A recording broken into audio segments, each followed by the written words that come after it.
فرمانے حضرت علی علیہ السلام، جو شخص اپنے کو بہت پسند کرتا ہے وہ دوسروں کو ناپسند ہو جاتا ہے، اور سب کا کامیاب دوا ہے، اور دنیا میں بندوں کے جو اعمال ہیں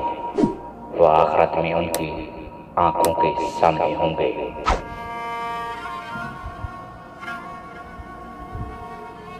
فرمانے حضرت علی علیہ السلام،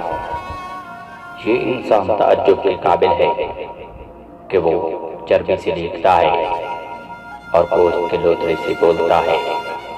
اور ہڈی سے سنتا ہے اور ایک سوراخ سے سانس لیتا ہے۔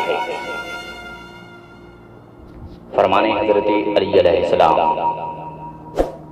سب معاملے تقدیر کے آگے سنگے ہیں، یہاں تک کہ تدبیر کے نتیجے میں موت ہو جاتی ہے۔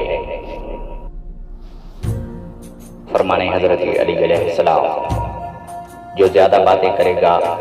اس سے غلطیاں بھی زیادہ ہوں گی، اور جس کی خطائیں زیادہ ہوں گی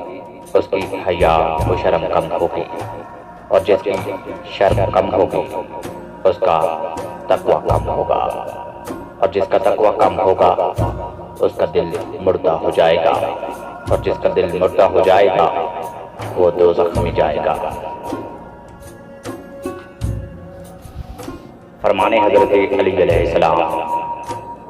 یہ نہ دیکھو کس نے کہا ہے، یہ دیکھو